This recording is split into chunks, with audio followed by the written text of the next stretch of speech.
The floods that killed two in NSW and Queensland and triggered up to $2 billion damage in NSW alone are unlikely to halt moves by Sydneysiders and other city dwellers to regional areas, as rising unaffordability of cities and growing ability to work remotely will still trump risks of natural disasters, housing experts say. Dubbo, Tamworth, Kempsey, Moree and Port Macquarie were all flood-affected regions of NSW that suffered due to torrential rains last month, and all were housing markets that enjoyed faster growth than the regional NSW average over the past 12 months due to the pandemic-driven rush to the regions.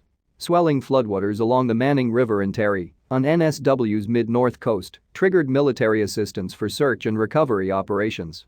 Last year was the first in 15 in which regional prices nationally grew faster than metropolitan values, and while regional NSW values rose 8.3% on average over the 12 months to February, Taree on the mid-north coast jumped 13.9%, Dubbo in central west NSW gained 13%, and Moree in the state's north gained 11.8%, CoreLogic figures show.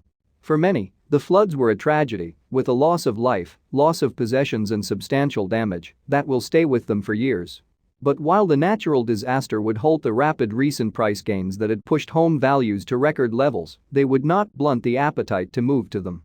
Experience of past disasters such as cyclones Debbie, 2017, Yasi, early 2011, and even the Brisbane floods of 2011 showed a serious but short-term impact followed by a rebounding market, CoreLogic's head of consulting and risk management Pierre Wiart said. Further evidence of a resilience and appetite for regional living came after the disastrous bushfires of 2019-20, said consultancy Urbis's group director of property economics and research, Clinton Ostwald. The fires did affect people's appetites to live in regional Australia and prompted discussions about where it was appropriate to build in rural locations, but the onset of the pandemic and the wish for affordable space trumped many of those concerns, Mr. Ostwald said. COVID seemed to wash a lot of those fears away. We had a bigger issue to deal with, he said. Even before the pandemic, however, census data showed a sustained movement of people of all ages from Greater Sydney to the regions. Urbis analysis of the 2016 data showed the average age of people moving to all regional NSW locations, excluding the retiree-heavy regions of the mid-north coast and Southern Highlands, was exactly in line with the NSW average of 39.6 years. These factors will help to maintain the attractiveness of regional locations, combined with relative housing affordability in these locations and increased work flexibility, Mr. Ostwald said.